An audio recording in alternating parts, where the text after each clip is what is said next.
warm welcome to the Department of Mechanical Engineering at Hasanuddin University, Indonesia. Standing as one of the oldest departments at Unhas, the Department of Mechanical Engineering was first established on 10 September 1960. It has a long-standing history of providing quality education. Bismillahirrahmanirrahim. Assalamualaikum warahmatullahi wabarakatuh.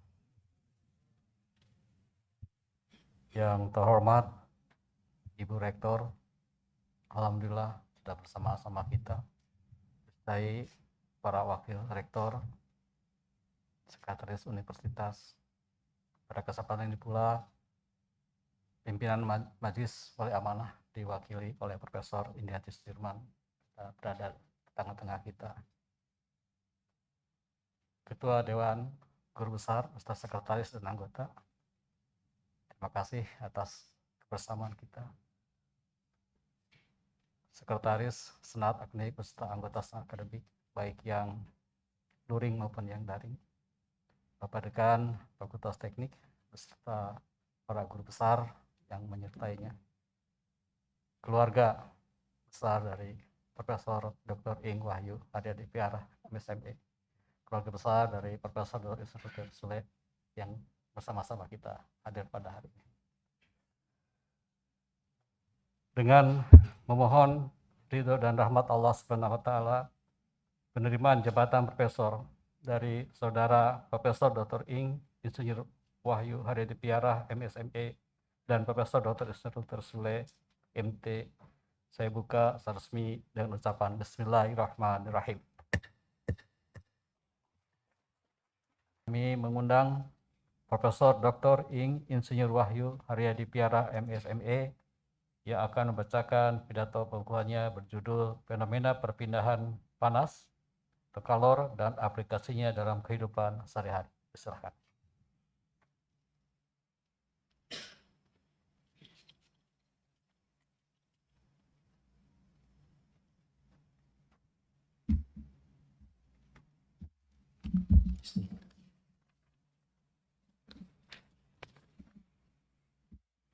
Kepada yang terhormat Ketua, Sekretaris, dan anggota Senat Akademik Universitas Hasanuddin, Rektor, para Wakil Rektor, dan Sekretaris Universitas Hasanuddin, Ketua dan anggota Wali Amanah Universitas Hasanuddin, Ketua, Sekretaris, dan anggota Dewan Profesor Universitas Hasanuddin, Dekan dan para Wakil Dekan Fakultas Teknik Universitas Hasanuddin, Dekan dan para Wakil Dekan se-Universitas Hasanuddin, para Ketua Lembaga dalam lingkungan Universitas Hasanuddin, para Ketua Departemen se-Fakultas Teknik Universitas Hasanuddin, para tamu undangan dan para sivitas akademika Universitas Hasanuddin yang saya muliakan.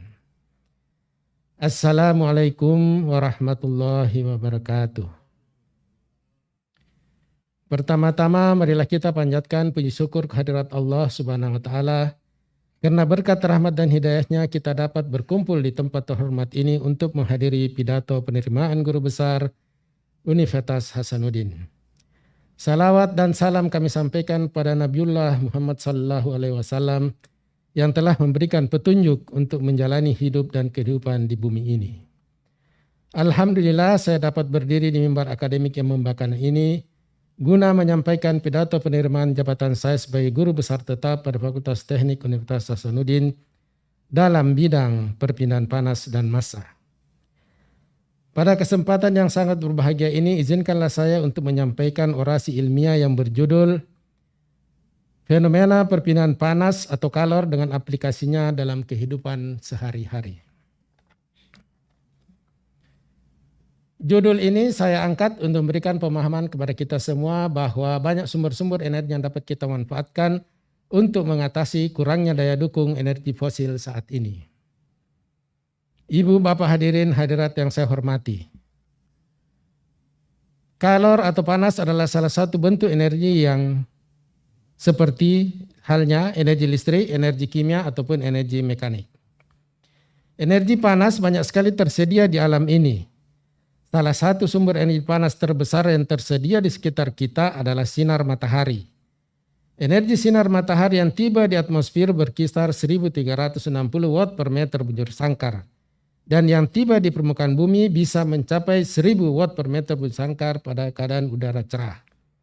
Hal ini setara dengan 4,8 kWh per meter bujur sangkar. Jadi untuk area seluas lapangan sepak bola dapat tersedia energi matahari kira-kira sebesar 28,8 MWh.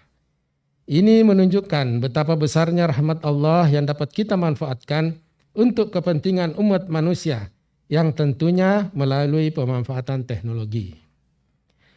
Selain dari sinar matahari, sumber panas atau kalor dapat pula berasal dari kalor buangan yang berasal dari industri dan kendaraan bermotor.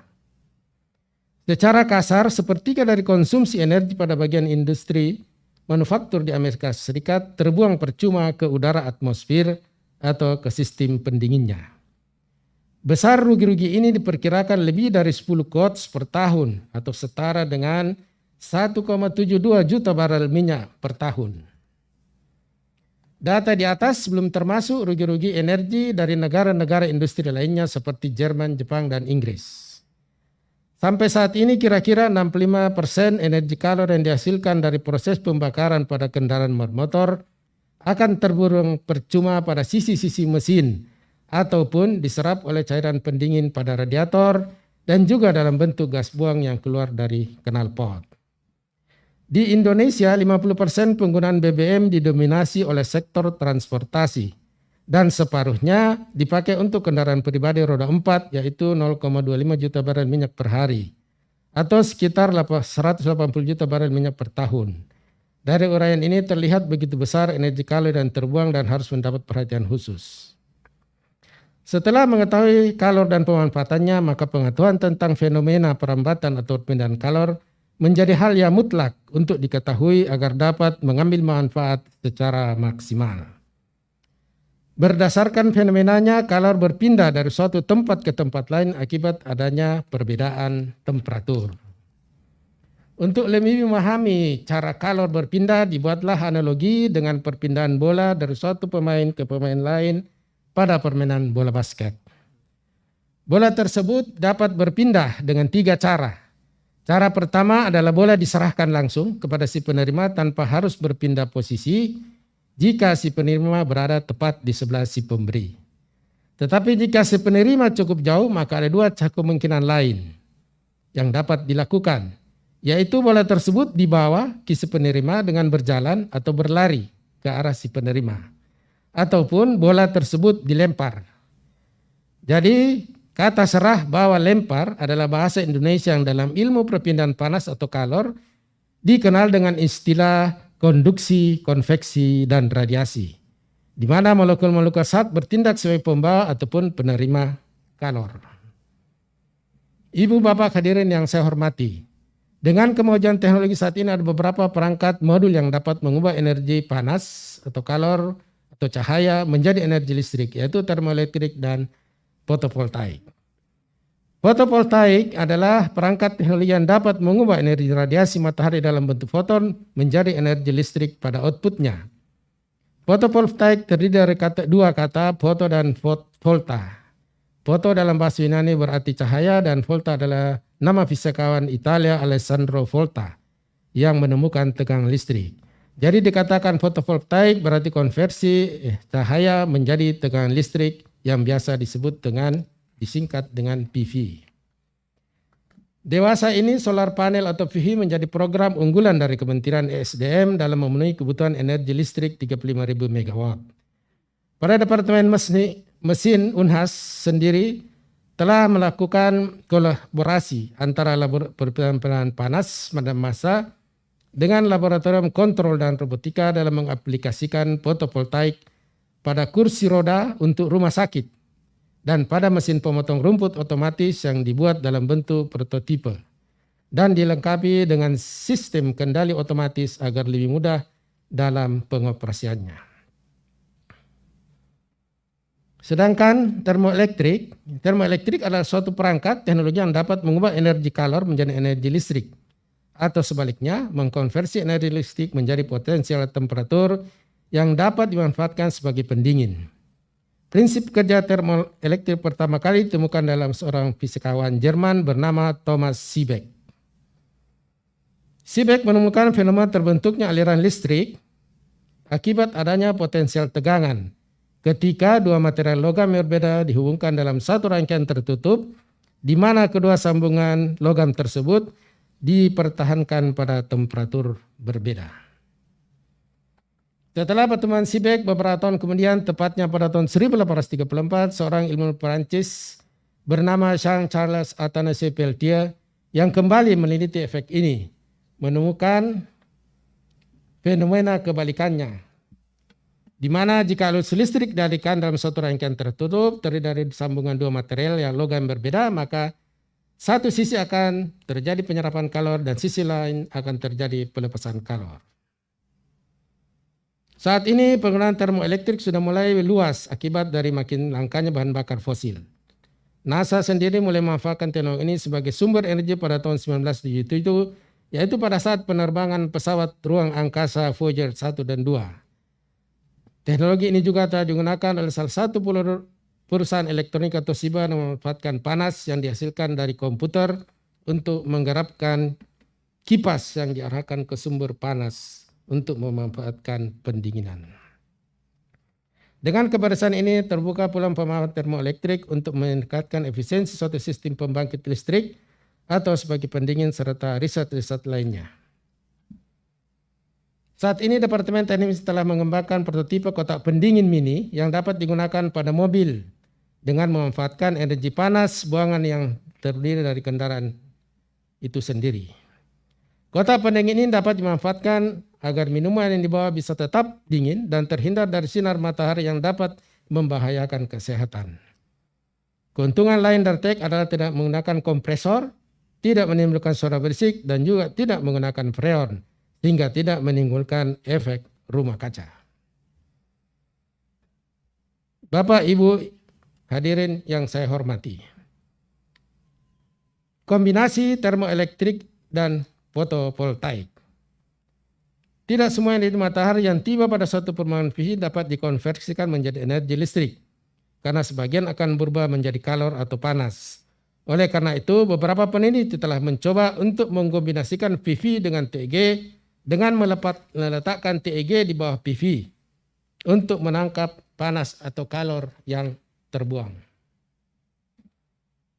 Hasil simulasi dari Safarudin et al. Menunjukkan bahwa jika temperatur permukaan bawah PV didinginkan, maka efisiensinya akan semakin meningkat. Perbedaan mendasar dari TEG dan PV adalah pemanfaatan sinar dengan panjang gelombang yang berbeda. Untuk PV, sinar yang digunakan adalah secara efektif adalah sinar ultraviolet dan sinar tampak dengan panjang gelombang rendah. Sedangkan TEG memanfaatkan sinar infrared dengan panjang gelombang tinggi. Oleh karena itu, timbul pemikiran untuk memisahkan terlebih dahulu sinar yang memiliki panjang gelombang rendah dan sinar yang memiliki panjang gelombang tinggi sebelum diteruskan ke PV dan TEG agar pemanfaatan lebih efektif. Hot mirror atau hot cermin panas dan cold mirror atau cermin dingin dapat digunakan untuk tujuan tersebut. Penggunaan sinar halogen memperlihatkan bahwa tenaga listrik yang dibangkitkan PV dengan menggunakan cold mirror itu lebih baik hampir 2 kali lipat daripada menggunakan hot mirror. Sementara untuk TEG, tenaga listrik yang dibangkitkan cold mirror mempunyai sekitar lebih besar daripada 0,39 daripada hot mirror. Wahyu juga telah menunjukkan bahwa setelah dilakukan split efisiensi, PV bisa mencapai 67% dari sinar yang tiba padanya, walaupun untuk TEG masih memperlihatkan hal yang lebih rendah, yaitu hanya 2,6%. Dari semua penelitian di atas tentang split, PV TEG masih menunjukkan nilai efisiensi yang rendah. Oleh karena itu masih diperlukan penambahan plat absorber.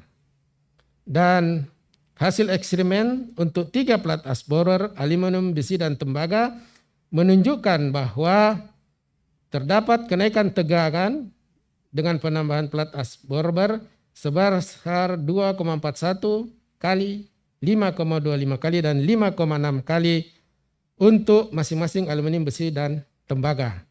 Sedangkan dayanya bisa meningkat sebesar 5,8, 27,52, dan 32,22 untuk absorber aluminium, tembaga, besi, dan tembaga. Penelitian selanjutnya dilakukan dengan penambahan coating tembaga pada permukaan TG dengan beberapa ketebalan. Hasil ini juga memperlihatkan ada kenaikan masing-masing sebesar 18,76 kali, 21,59 kali, dan 20,05 kali untuk ketebalan masing-masing 0,02, 0,03, dan 0,04. Penelitian di atas mencoba untuk membuka cakrawala penggunaan TEG sebagai dinding pada suatu ruangan yang berfungsi untuk menyerap kalor dari sinar lampu yang ada dalam ruangan tersebut ataupun sinar matahari yang masuk ke ruangan tersebut. Selain itu, kombinasi TEG, TEC dapat pula digunakan untuk menjaga agar suhu ruangan mobil tetap sejuk di bawah matahari. TEG menyerap panas dan matahari untuk menghasilkan listrik yang digunakan pada TEC untuk menjaga temperatur ruangan dalam mobil tetap sejuk. Sebagai kesimpulan, yang pertama bahwa energi surya yang tersedia berlimpah dan bersamaan dengan energi kalor yang terbuang dari kendaraan bermotor dan industri. Ini dapat dimanfaatkan sebagai energi alternatif untuk mengatasi krisis energi saat ini. Yang kedua adalah pemanfaatan energi surya dan kalor terbuang dapat melalui produk teknologi seperti thermoelectric generator atau cooler, disingkat TEG dan TEC, dan juga dengan fotovoltaik ataupun kombinasinya yang dapat mengkonversikan energi kalor menjadi energi listrik. Yang ketiga, masih terbuka ruang untuk penelitian inovatif untuk meningkatkan efisiensi. Demikianlah orasi ilmiah saya, dan selanjutnya pada kesempatan yang berbahagia ini perkenankanlah saya menyampaikan penghargaan dan terima kasih kepada pemerintah Republik Indonesia, dalam hal ini Menteri Riset Teknologi dan Pendidikan Tinggi yang telah menerima saya sebagai PNS dosen dan memberikan kepercayaan serta tanggung jawab pada saya untuk memangku jabatan profesor dalam bidang perpindahan panas dan massa pada Fakultas Teknik Universitas Hasanuddin. Terima kasih dan penghargaan kepada semua rektor Universitas Hasanuddin pada masanya, khususnya Bapak Dr. Insinyur Fahrudin almarhum, Profesor Dr. Haji Basri Hasanuddin MA, Profesor Dr. Insinyur Haji Radi Agani almarhum, Profesor Dr. Haji Paturusi SPBO atas segala perhatian dan bantuannya kepada saya selama mengabdi di Universitas Hasanuddin. Kepada Rektor Universitas Hasanuddin, Ibu Dr. Dwi Aristina Pulubuhu MA, beserta para wakil rektor dan seluruh anggota Senat Akademik Unhas, serta Dekan Fakultas Teknik, Profesor Dr. Insinyur Arsyad Taha MT, beserta para wakil dekan dan seluruh anggota Senat Fakultas Teknik, terima kasih dan penghargaan atas kesediaannya menerima saya sebagai profesor atau guru besar pada Fakultas Teknik Universitas Hasanuddin. Kepada Bapak Profesor Matthias Kraume yang telah membimbing saya di TU Berlin untuk mencapai gelar doktor, segala hormat dan penghargaan saya kepadanya.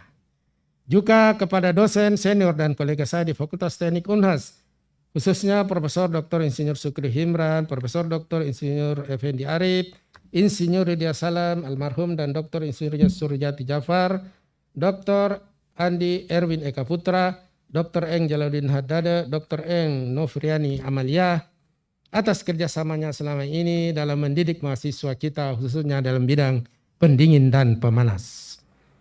Tidak lupa pula kepada Profesor Nasaruddin Salam sebagai sesama kelompok KBK Konversi Energi, dan Profesor Hamadah Abras serta Profesor Oni Sutretman sebagai sesama dosen teknik mesin. Terima kasih saya ucapkan pula untuk guru-guru saya di Sekolah Negeri Dasar Mangkura, SMP 6 dan SMA 2 Makassar, pula kepada dosen-dosen saya di ITB Bandung terutama Profesor Sularso dan Profesor Samudro. Berikutnya kami mengundang Profesor Dr. Musalim sebagai Ketua Dewan Profesor untuk menyampaikan pengukuhan dan penerimaan kedua profesor sebagai anggota baru Dewan Profesor Universitas Hasanuddin. Silakan, Prof.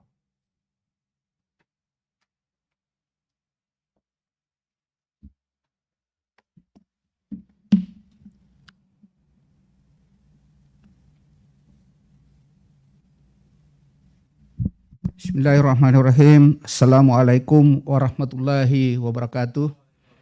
Selamat pagi, salam sejahtera untuk kita semua. Semoga Tuhan Yang Maha Kuasa senantiasa memberikan rahmat dan hidayahnya, kesehatan yang prima kepada kita semua. Samping itu rezeki yang semakin bertambah. Yang saya hormati Ketua, Sekretaris, dan anggota Senat Akademik Universitas Hasanuddin, Rektor, para Wakil Rektor dan Sekretaris Universitas Hasanuddin, Ketua dan anggota Wali Amanah Universitas Hasanuddin, Sekretaris dan anggota Dewan Profesor Universitas Hasanuddin, Pak Dekan, para Wakil Dekan Fakultas Teknik. Selamat Pak, hari ini 2 guru besar Bapak dikukuhkan. Fakultas Teknik ini memiliki potensi untuk melaju jumlah profesornya Pak, karena sekarang ini Fakultas Teknik memiliki doktor 66% Pak dari seluruh doktor yang ada di Unhas. Itu 163 kalau tidak salah. Profesor Wahyu menjelaskan bahwa perpindahan panas, perpindahan kalor atau disebut dengan heat transfer terjadi dengan melalui konduksi, konveksi, dan radiasi. Dicontohkan tadi bola. Kalau saya lain contohnya Pak. Kalau konduksi itu bisa dicontohkan dengan kehidupan sehari-hari, misalnya mestrika baju Pak. Itu konduksi. Panas setrika pindah ke baju. Atau kita mengaduk kopi dengan sendok. Sendoknya itu menjadi panas. Kemudian perpindahan kalau secara konveksi terjadi pada air yang mendidih pada saat kita memasak. Awalnya itu dimasak, lama-lama semua air menjadi panas. Dan radiasi, contohnya kita merasakan panasnya matahari tapi kita tidak sentuh matahari.